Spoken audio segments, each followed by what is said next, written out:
my God. I just got back from a consultation to inspect an enormous old valley oak on Morgan Hill. It was in the hills of Morgan Hill. It was on a ranch property. The tree was very likely at least 200 years old. It was just a magnificent, beautiful looking tree. But when I got there, there was something that wasn't quite right.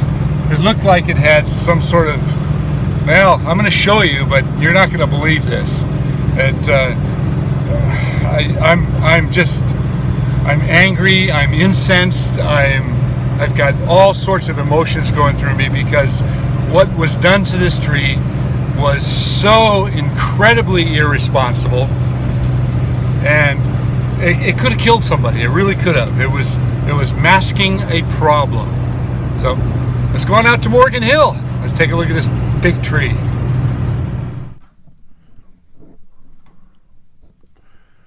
Now, when I said that I was angry, that's not directed at the property owner.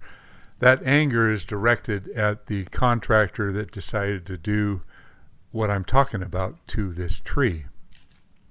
So my first observation when I showed up, I looked at this and said, wow, that is an amazing tree.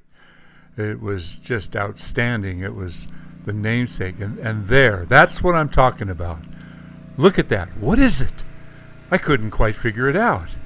I realized that it was some sort of foam, but it was so regular, and it was almost like a carpet of foam was laid over the main crotch. So I'm looking around the tree, and I see that there are a number of cables up here. I did get up in the bucket truck, and I was surprised that the cables were as tight can be. They were ready to snap. I looked down again. I kept looking at that foam thinking, what the heck is that? So I identified 9 cables in the tree, including this one slack cable right here. So the slack cable went sideways from side to side, and I also noticed a number of other cables in the tree that were going from branch to branch, so they weren't supporting any weight, like this one right here.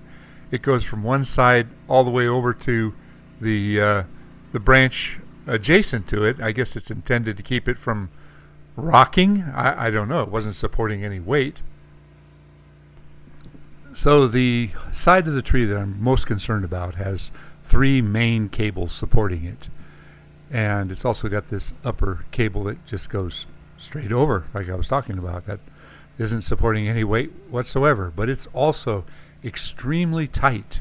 I couldn't believe it. It was so tight, as if something had shifted and really pressurized that one cable. So I'm perplexed. I'm looking throughout this entire tree, trying to figure out what to do. The views up here were beautiful. It's out in the countryside. It was a nice journey out there today. But when I look at the foliage on this tree, I'm just thinking, this tree's it's beautiful, just beautiful. Then I got in there and I peeled back those carpets of foam and realized that somebody a long time ago had put some concrete in here. There's remnants of concrete, and you could see that the tissue on the bark had grown up and over and broken up the concrete. So, clearly the concrete was of no value. But this carpet of foam, I couldn't believe it.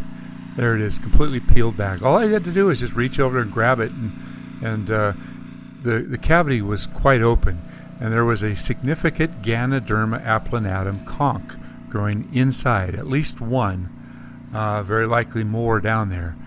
I didn't show this, but I did grab a rake and reach down in there as far as I could with the rake, and I could not touch the bottom. So this split goes all the way to the ground. I asked the old gentleman there if I could peel it all off so I could inspect it, but he was waiting for his son. He said, nah, better not. Another thing, down low there are at least 2 through rods that go all the way through. And what was interesting is the split starts way up high, but those through rods are at waist height. There's also a really old wound there that is probably the the main reason the decay started in the first place. I was dying to peel that off. There's the other side of the through rod. You would think that if they were going to put support rods all the way through, that they'd put it up at the top to support more of the leverage being exerted on this split, but they put it down low, and so I don't get it. There's also a couple of holes way up high. I don't know if those were woodpecker holes, but they were so perfect. It made me think maybe they started some drilling up there and changed their mind on the location. Well, here's another shot of the whole tree. This is just a shame because these people absolutely love this tree. But I honestly have no other options than to tell them that I believe this tree should come down.